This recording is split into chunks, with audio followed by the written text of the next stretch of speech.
Smudge here again. Well, it is May the 21st, and it's gardening time in the northern United States. So, we have a channel called the Wisconsin Vegetable Gardener. Young couple out of Milwaukee. And they're radio personalities, Joey and Holly Baird, do a weekly radio show on gardening. As you can see behind me, they've been interviewed and they are the interviewee on many different podcasts and so forth. Have a book presence and they're just fascinating. I'm going to let them tell you about themselves. So I'll just back out and we will see you tonight. Stream starts at 8:57. Show starts at 9. Take care. Bye-bye. My name is Holly Baird. I'm 32 and I grew up in just outside of Milwaukee, Wisconsin, pretty much Milwaukee, Wisconsin. And I grew up in the city, so we didn't have a lot of space, but we had a garden and we had a compost pile. So we had probably about a 4x4 area, 4 feet by 4 feet area of garden, and then behind our garage we had a compost pile. And that we did since I was a kid, where we grew vegetables and we composted throughout the summer. I'm Joey Baird. I'm 32. I grew up on a large agricultural farm in southern Illinois. Corn, soybeans, wheat, red clover, and cattle and hogs were the operation. I've been gardening as long as I can remember. On a farm, you garden because you have the space available, and it's a way of saving money. I've been canning for about 4 to 5 years now. I did learn some from my husband Joey, and then I also took some classes through the local recreation department where I could learn some techniques and how to better become a better canner, essentially, is why I took those classes. I've also started getting into home food fermentation as well, for the benefits of fermenting vegetables. I've been canning about as long as I can remember. My mom would can, as well as my grandmother, to preserve the harvest that we had in the garden at the farm. Just another way of saving money. So it's been around for many years, though the technique has changed throughout the years. The process and the science is still the same.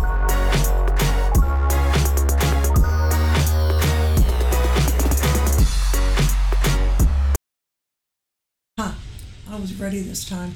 About time. That's how I feel about it. Hey, everybody. Yep, we're back to normal now, can you tell? Daryl's doing fantastic.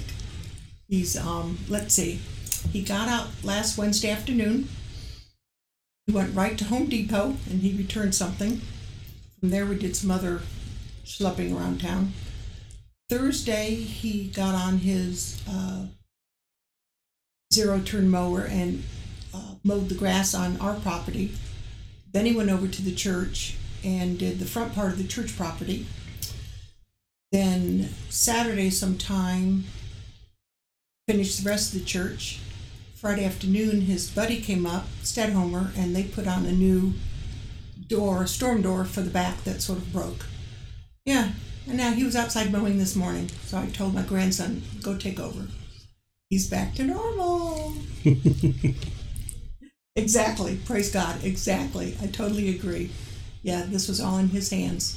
Yeah, could have lost him very easily. Not getting away that easy. 20 years just isn't enough. I'm going to torture him for another 20.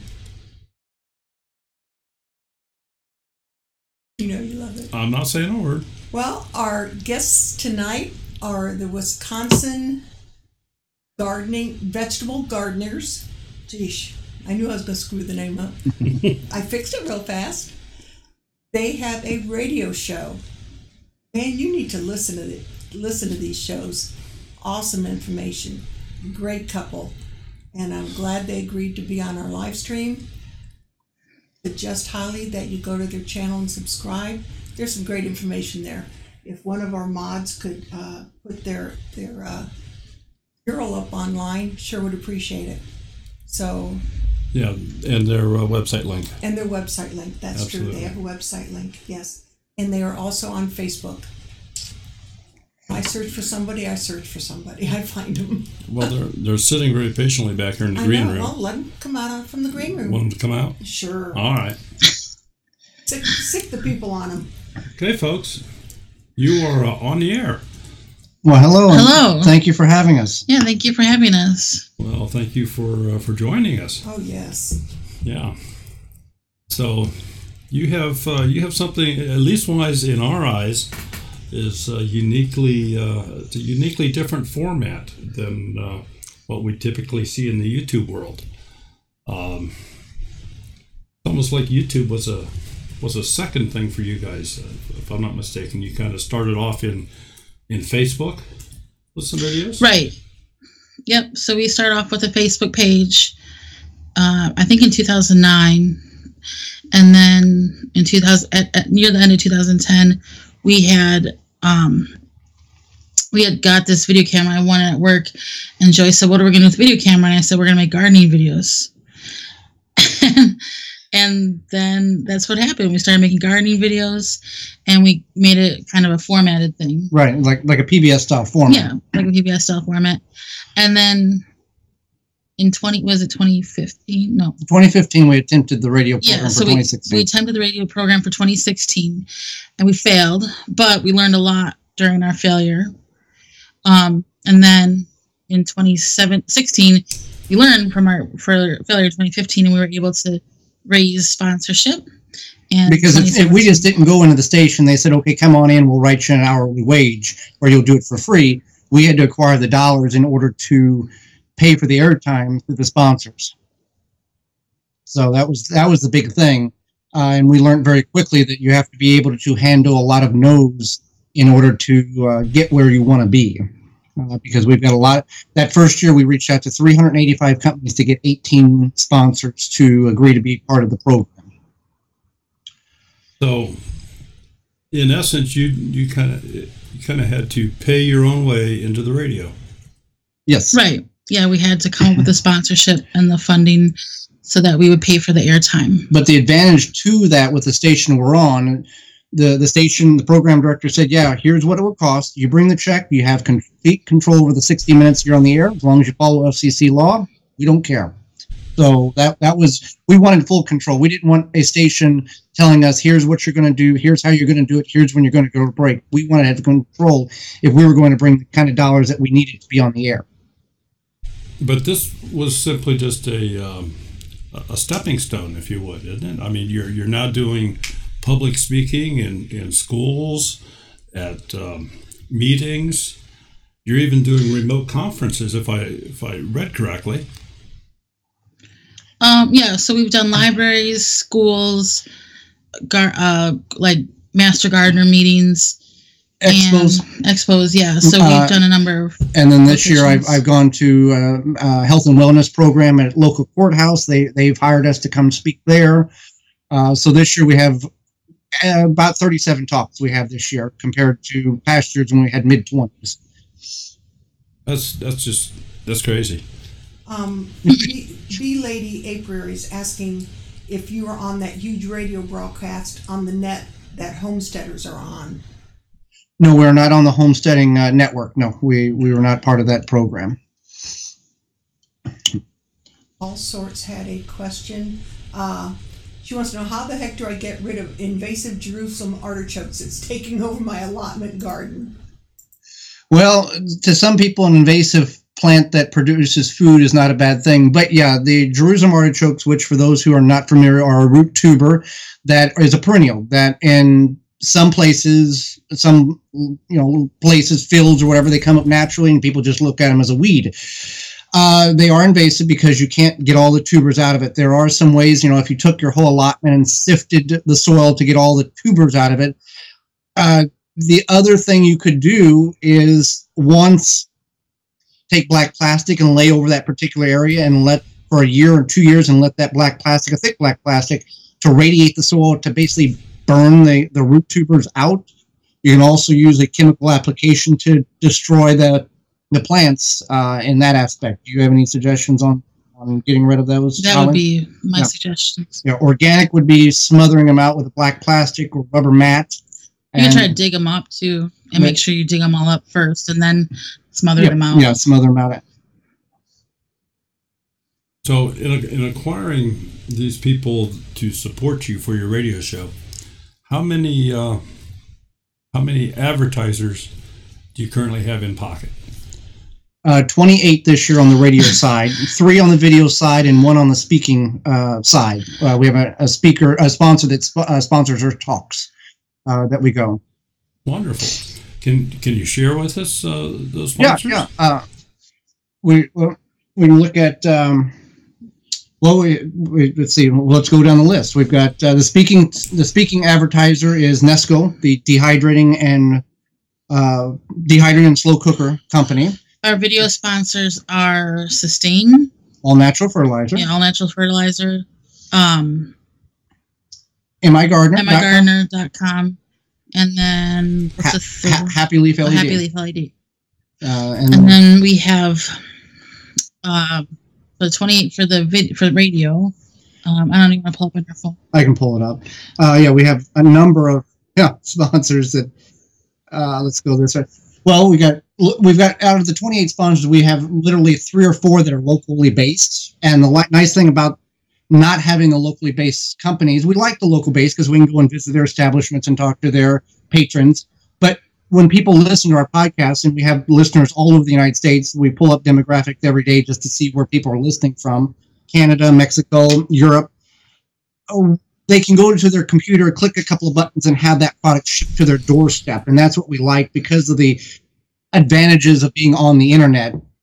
We can do that and have those sponsors see a better listening audience on that aspect. Yeah. So, is it better if you go to the website? Yeah, that's what I'm doing. Okay. Yeah, the website's the WisconsinVegetableGardener.com. We have over 1,100 garden videos there. Okay. So we have some local sponsors that are grocery stores, which is Woodman's Food, Outpost, and Beans and Barley. And then we have let's see what else. We got the official garden center. Oh yeah, that's Miles is our garden center. You don't have to struggle with it, but it's just incredible. They're all on our website. Yeah. So sorry, we're drawing a blank. Well, that's all right. I have a tendency to do that. If you stick your toe out just a little bit, I'll step on it. So, but we have anybody from water irrigation companies to animal repellent, fertilizer, animal repellent, potting and compost. So sprayers, seed spreader, seed or whatever spreaders, all sorts of stuff. Garden tools. When we went into this, we looked at, one, is it a company? What's their principles? Do they match what we have? Do they have a product that, one, is affordable, and 2, is practical and useful to the people who would be listening? And then, secondly, we look at where are they located? We have 28 sponsors in 11 states and 2 provinces. So, very proud of that. So, with all these sponsors that you have, you personally hold them to a standard as well. Yes, it's not just, they're wanting to throw money at us, here's how much it costs. No, we want to make sure that they are, they have good values, morals, that they have a good product. Just because we've had some sponsors reach out to us to sponsor us, and they had some questionable, products and operational procedures that we didn't feel comfortable with, and we turned them down. And then also we've walked away from companies. For people who's been on our website and our YouTube channel, we had a potting soil company this year that we recommended. They paid us, and come to find out that the people who we were in contact with was not telling us the information we needed to know, and their product was it had a high pH level.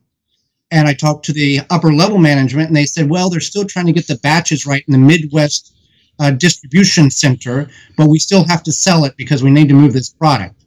and it was killing our starts. It was killing other people's starts who bought the product, and we were getting emails, and we were forwarding those emails to the marketing director who we were in contact with, and we sent a lot of emails that went unanswered, and the person who I spoke with above them was very disappointed and very aggravated that they weren't responding to the information, the request in which we were asking, because we would say, here's what we're doing with the product. Can you give us any more information?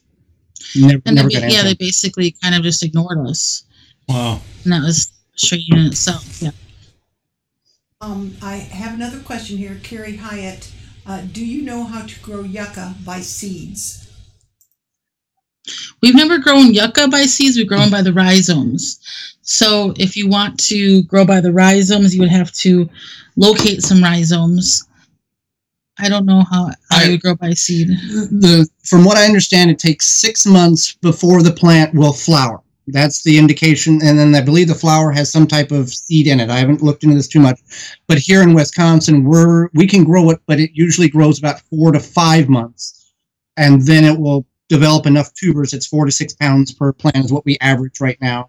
But we've got them from rhizomes from in 2014. We got a couple of plants, and then we've continued to say the rhizomes, and we've shipped rhizomes all over the country early on in February and March because people were like, nobody else has these but you guys. I'm like, okay, we'll ship them out. But seeds, I could not give you a good answer on how to start them from seed. Yeah, we have quite a few yuccas, and when they start getting big, I just take a heavy duty flat shovel and break them up into quarters or whatever and replant those or sell them. Yeah. Yeah, and it's like you can't kill them at that point.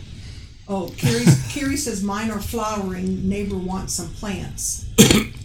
Yeah, you can save the rhizomes then. Yeah,